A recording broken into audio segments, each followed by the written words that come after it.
Hello friends, I'm Rosa, welcome. So today I have a double unboxing of FairyLoot, and also we have to just talk a little bit, not about me, but about, well, I suppose it's like partially me, but in connection with FairyLoot. And it's not necessarily positive things, I just want to say. I personally don't like to just sit here and like sound complaining and stuff, but I have been a subscriber with them and also for several years by now, and also have been a rep with them before, and so I feel like it's also partly my responsibility to share some things with you and not just keep it like everything's just like goody goody. If you get what I mean. So we're gonna have a little bit of a talk because there are certain things that I am just done with, like I'm over it. So anyway, before getting started though, this is the March and the May adult books. I have the Romantasy subscription, however skipped, or I gave the April one to a friend and skipped the May one. Should be getting the June one, whereas I'm not getting the adult one, which we'll talk about a little bit. But just in case you wanted to know which ones it is, it's actually the March and the May ones. I will leave a link to FairyLoot's website and also their Instagram in the description box if you want to check them out. I have had both of these open and checked the books to see what condition they were in, just to make sure that they were all right, which they are, and I don't really remember what this looks like at all. I also didn't really take a proper look at the customizations on the other one. I was focusing on dents and stuff like that. There's nothing, so we're lucky.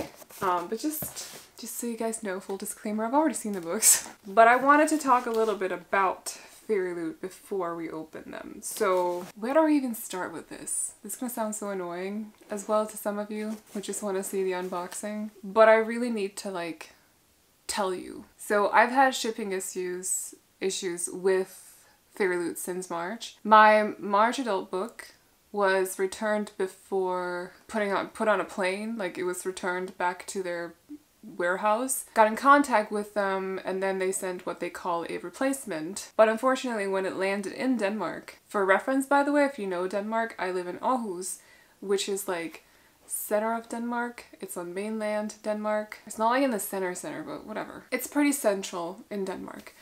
But they send it to Hannes, which is 1.5 hours away from here on bus. I don't have a car, so I have to take public transportation. It would have taken me 1.5 hours to get there one way and then another 1.5 to get back. And so I've been in contact with FairyLoot since March because of this. They were essentially like, okay, we'll keep it in mind for the future. Can you still get your package though, or do we have to wait for it to be returned so we can send you another replacement? And I'm lucky to have a dad who is retired and has a little bit of extra time on his hands, so he drove there to get it for me, but I can't rely on him all the time. So anyway, I got the package, and then I just hoped that they would fix this so it doesn't happen again, because I know from some other Danes that I'm in contact with that they've been dealing with these issues for months at this point. So it's not just me. It's not just me, unfortunately. My April book, keep in mind I've been in contact with FairyLoot since March.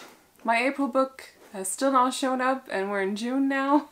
It was sent around the same time as everyone else's April books, so that must have been like around the 20th of April. It was returned before it was put on a plane to Denmark, and I don't know what's going on with that at the moment.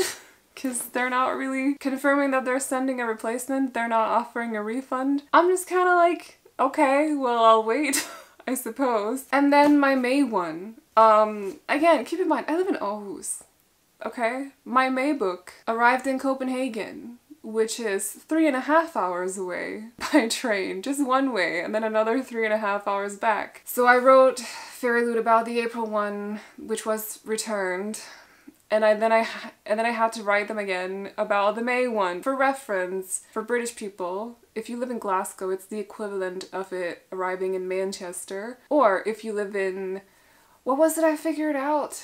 If you live in New York or Washington and it turned up in the other, it would take the same amount of time by train as it would if you lived in Washington and it turned up in New York. It's not even, like, it's closer for me to drive to the border to Germany. And so I wrote them again. Keep in mind, I've also been in contact with the delivery company in Denmark, and they said that the warehouse or the courier that they're using, they've specifically asked for the packages to arrive where they've arrived. So that's in Copenhagen and Randers. And I'm like, well, how am I supposed to deal with this? So I wrote FairyLoot again because my package has arrived in Copenhagen, and at this point it's 3 months in a row. How are these issues not fixed? It's 3 months for me, but it's like half a year for some other Danes that I've been in contact with, and apparently it's not just an issue for Danes. And FairyLoot was like, thank you for letting us know. I'll pass on the information to the warehouse/courier for the future. We're trying to fix these problems or fix this issue. And then they put my subscription on pause,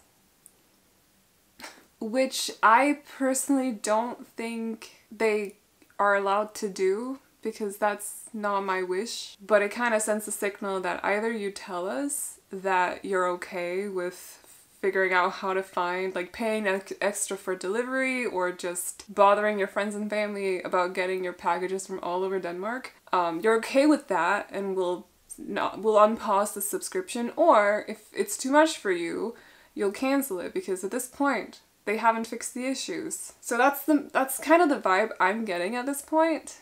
And I'm like, but how can it take you half a year to fix these issues? It doesn't make any sense. Anyone I've been in contact about this, like anyone I've told about this, they've all been like, it doesn't make sense for them to pause your subscription if that's not what you wished for. Like, they shouldn't do that. And I genuinely don't think they should do that unless I ask them to. Because now I'm missing out on what's essentially limited edition books that I'm not able to get my hands on otherwise. Which is a small thing in the bigger scheme of things, but it's still like, it's a hobby to me. I care about it a lot, and it's super annoying and bad customer service. I've been very lucky that the 2 books that I have with me now, despite them being nowhere near my city on arrival to Denmark, I'm very lucky that they're not damaged as well, because I haven't mentioned this on the channel, but when I received Amin al-Sarafi last year, at first it arrived in Denmark, but it was caught in customs, which it shouldn't have. The information on the package was wrong, and so they had to return it because, or FairyLoot requested that I had it returned. They then sent a replacement, which is how they phrase it. It ended up in customs again, and they told me, well, can you pay it and we'll refund the fee? Or you can have it returned and we'll send another replacement. I really desperately wanted the book, so I decided to pay the fee. Unfortunately for me, they only refunded the VAT, not the handling fee, which in Denmark is £20. For reference, that's 25 US dollars. And so I didn't actually get it refunded. You just refunded the VAT. Like, I don't know, it's just like, it's one of the reasons I'm always like I'm scared to ask them for replacements at this point because I don't want to risk that again. That's a lot of money just for not, like, that's just, like, where's it going?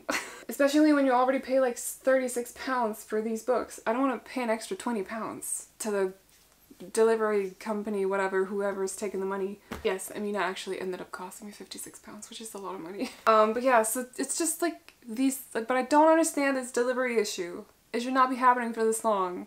Why has it not been fixed? So take this like me just sitting here complaining, but I kind of want you to understand this as like a little bit of a warning that there are several issues with FairyLoot that's currently not being resolved. And so I'm very much at like, I'm kind of a little bit done with it. I'm gonna stay a subscriber until my skips are like I'm done with my skips, because I still have like 2 on the adult sub, or 1 I think, and 3 in the romantasy one, but like when that's done, we're done, because I'm done. Cute as the books are, I just kind of feel like we're not really getting that care from the customer service, and they have all these issues that they're not fixing, and I don't want to support it. I really don't. So I just feel like it might sound complainy, but it's also like giving you a reason for me warning you a little bit, if you will. Take from it what you will. Like, if you want to be a subscriber so badly, do what you want. I just feel like I'm partly responsible for also having repped for them in the past, so I felt like I had to say something. Anyway, the books are cute though, the 2 that we're looking at today. So there's that. Anyways, so shall we get started? Oh wait, no, this is the May one. Shall we get started? Okay. So this was the March one. It's been all over social media already. I've seen pictures of all of the books before receiving them. Will I ever get the April one? Just like, it's literally, I don't know. It's up in the air. I've paid for it. I haven't had it refunded. So I'm still owed a book. But I don't know if it'll ever show up. And that's the one I desperately want, because it's Evocation by S.T. Gibson. And I want it so badly, but I don't know if I'll get it at this point. Anyway, March book though was stunning. So we have A Feather So Black by Lyra Celine, and it has a redesigned cover. Yes, I do feel odd just sitting here talking about the books, but they're still stunning. A lot more work went into these than just FairyLoot, so we're still gonna talk about them. Actually, I would say most of the work going into these books really doesn't have much to do with FairyLoot, to be honest. So we're gonna appreciate these books for the masterpieces that they are, or the art pieces that they are. But look at the color combination on this, like green and purple. Love it. Look at the stunning, beautiful edges that I didn't get to look at properly when I checked it for damage. And I love them so much. Ugh, this color combination is a weakness of mine. Like teal, blue, purple. So beautiful. Okay. Also, if you want to look at the back, it looks like this. I kind of have a feeling I know what this book is about. Oh, that's interesting. We have on our naked cover, we got both art in the back, which is hard to see, but there's like feathers, and then foil on top, which is silver. It says A Feather So Black with author name down here. On the back as well, we have a motif. This is a very, very pretty book. Oh, spine as well. Looks so gorgeous. Love the moon vibe. Oh, orbit. That's funny on the spine. And I haven't really properly seen these because I chose not to look at them. But, oh, yes. This whole book is a vibe. Like, the look of this book. It's so pretty. It's so pretty. Does this castle not look like a glass castle or something? I don't know. I wonder what's going on. Is this a love triangle? Because I don't love those. It's the same end papers in the back, and we have what I think is a digital signature. Yes, right here. Plus there's a bound-in letter that says Dear FairyLoot, and then a lot of other stuff that I'm not going to read out loud, so I don't know why I said which says I'm not going to read it out loud. Gord Ivy Autumn. Someone called Gord Ivy? Oh jeez. Rogan, chapter 6. Princes are weak. Well, Gord Ivy. I don't know who Gord Ivy is. The stolen child. Where the wave of moonlight glosses the dim grey sands with light. Far off by furthest rosses we foot it all the night. Weaving olden dances, mingling hands and mingling glances, till the moon has taken flight. Come away, O human child, to the waters and the wild, with a fairy hand in hand. For the world's more full of weeping than you can understand. The stolen child. I wonder what this is about because I've completely forgotten. Also, the original cover, but in a different color scheme, is on the inside of the dust jacket. I do love this redesigned cover though. I love it a lot, but I'm very biased because of the color combination. I just want to say. I feel like there's definitely some coordination going on with, if it's not the same artist, I would be surprised. After Blossom Art. Oh, is it? Love that for you. You're great. Yes, I'm a fan. Oh, we have top as well. And bottom. Some flowers. That's nice. Cute. These are going to be displayed on my shelves. And I am excited for that. But do I love the book? I have no idea. What's it about though? A Feather So Black is a sizzling fantasy romance set in a world of perilous magic and moonlit forests, spinning a seductive tale of a changeling princess, her cursed sister, and the dangerous Fae Lord she must defeat to save her family. See, this is funny as well because this is let's start over. This is a part of the adult sub, but it's very much a romantasy, but it was from March. So the romantasy sub started in April. It's kind of funny. In a kingdom where magic has been lost, Fia is a rare changeling. She was left behind the wicked fair folk when they stole the High Queen's daughter, Ela? Or Ela? Yeah, I don't know. When a hidden gate to the world of the fair folk is discovered, Fia is tasked by the High Queen to retrieve Ela, I'm gonna go with that one, and break her curse. But she doesn't go alone. With her is Prince Rogan, Ela's betrothed, and Fia's childhood best friend. I'm sensing that this betrothal might not last so long. Oh, I'm very warm, so excuse my cheeks. As the two journey into a world where magic wins through the roots of the trees and beauty can be a deadly illusion, Fia's mission is complicated by her feelings for the prince and her unexpected attraction to the dark-hearted Fae Lord holding Ela captive. Yeah, that's two different guys. We got a love triangle. Arian might be more monster than man, but he seems to understand Fia in a way no one ever has. Who's she gonna fall for? Who do you think? I think the villain. That'd be kind of cool. Anyway, so we got the first one. I'm gonna put it not there because you can't see it. I'm gonna move you. Maybe there. It has an exclusive redesigned cover by After Blossom Art, an alternative colorway of the trade cover on the reverse dust jacket, digitally sprayed edges on all 3 edges by After Blossom Art, artwork on the end papers by After Blossom Art, a design with foil on the hardcover by Blanca Design, bonus content, author letter bound into the book, and a digital signature. What's the bonus content? It's usually in the back. Of black flowers and songs unsung. Unsung. That was difficult to say. Songs unsung. Ugh, I've been out all day and it's very late and it's not working. Anyway, so that was Swan Lake. Oh yeah, that's what it reminded me of, Swan Lake. Or Black Swan. It reminds me a little bit about Black Swan, actually. Which is Swan Lake. Actually, isn't it? Yeah, it is. Black Swan is based off of Swan Lake. Yep, we got it. Anyway, May book. This was so cute. I opened this when my mom came here because, as you can tell, the packaging is not doing too good. And she was like, oh, can you please just open it so I know it's okay? And I'm like, Mom, I want to wait for the camera. And she's like, oh, but I really think you should check to see if it's okay. Wouldn't you rather do that off camera? And I'm like, no, I'd actually rather do it on camera. And then she convinced me to open it. So I've already seen it. It's okay. The book is okay, but like the packaging is not. She's cute though, I just want to say she's cute. So the theme for May is cottagecore. And what do we have? Okay, I didn't see all of it. I just wanted to make sure that it wasn't damaged.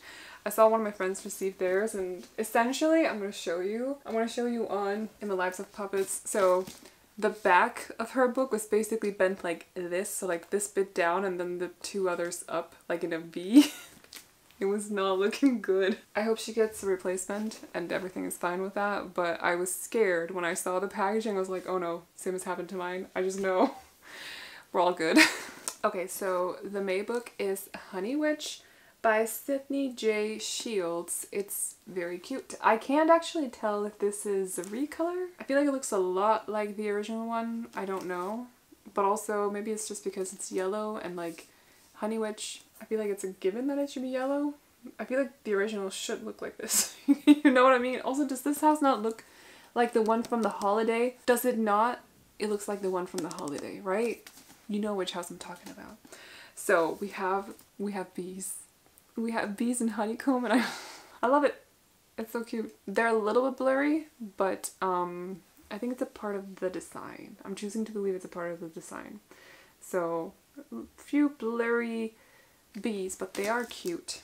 We have as well foil on the naked cover, which is of a honey jar, and then it says Honey Witch at the top, author name at the bottom.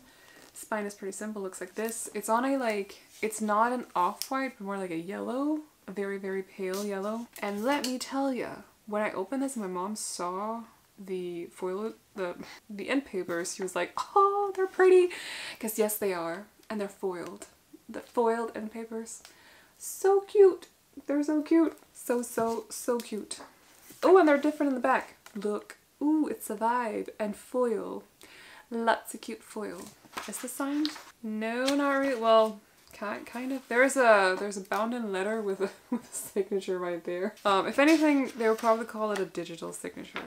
Although it's usually on this page. So, but also reversible dust jacket art, which, how does it look? Oh, she's cute. Is that a redhead? I love this book. I am not biased, obviously. Not even a little bit. If I see a redhead, instant 5 stars. Not really. Maybe 4. Maybe I'll be a little bit more generous. Anyway, it's cute. It's a vibe. I like it. I've seen this artist before. Where have I seen? Niall C. Grant. Where's that book? Is it not you? Is it not you? I feel like it's, you see? I feel like, or maybe it's not you. Wait, no, I think I'm onto something, but I could also not be onto something.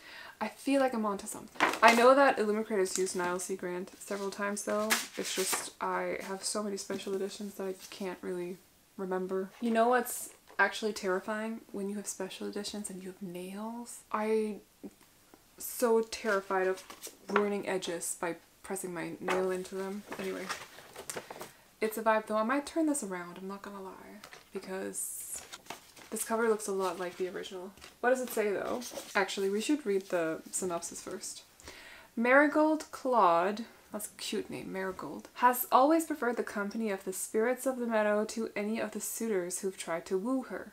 So when her grandmother whisks her away to a family cottage on the tiny island of Innisfree with an offer to train her as the next honey witch, she accepts immediately. But her newfound magic and independence come with a price. No one can fall in love with the honey witch. When Lottie Burke, a notoriously grumpy skeptic who doesn't believe in magic, shows up on her doorstep, Marigold can't resist the challenge to prove her the magic is real. But soon Marigold begins to care for Lottie in ways she never expected, and when darker magic awakens and threatens to destroy her home, she must fight for much more than her new home at the risk of losing her magic and her heart.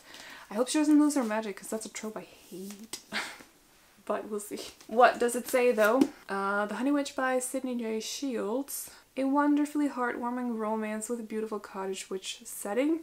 See, it's a little bit like Romantasy again. It's kind of funny. The story follows Marigold, a girl training to become the next honey witch, and a grumpy magic skeptic in a tale of bravery, self-discovery, and love. It has an exclusive cover. I'm gonna have to look up the real cover, or the original one, because I cannot tell. Reversible dust jacket artwork by Niall C. Grant. Digital sprayed edge with a solid top and bottom. Character artwork on the end papers with foil by Niall C. Grant, a foil design on the hardcover by Blanca Design, bonus content, digital signature, and an author letter bound into the book. What's the bonus content this time? And where is it? Acknowledgements, meet the author, Sweet Ash. So it looks like a bonus chapter. It is the winter of 1771. Oh, when does this take place? It is the spring of 1831. Wait, the book starts like that, and the bonus chapter started the other way. That's funny. And Althea Murr celebrates her 100th birthday alone. Aww. She sits beneath the wisteria tree, her orange cat curled in her lap. The bee-loud glade sings for her a song worthy of the 100 years she has lived. That's cute. Don't you guys love reading like first lines in books? Sometimes I go around in my office and just like pick books off the shelves and just read the first line. I feel like the first lines always say a whole lot about books. I don't know. Anyway, so I really gotta like calm down, cool down, and just stop being red in my face. Anyway, two very cute books. I should have the June Romantasy book incoming, but I have no idea. And maybe the April one, adult one, if it'll turn up one day. I don't know. We'll see. When I get an update at some point, hopefully.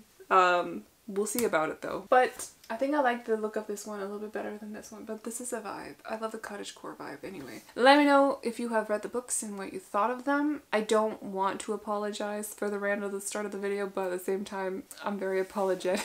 I'm gonna not do it though. Genuinely though, I do feel like I just need to let you guys know because it's not all good, you know, it's not all good, and let it serve as a little bit of like a warning maybe or something like that, but take from it what you will. I hope you enjoyed the unboxing though. There'll be more in the future.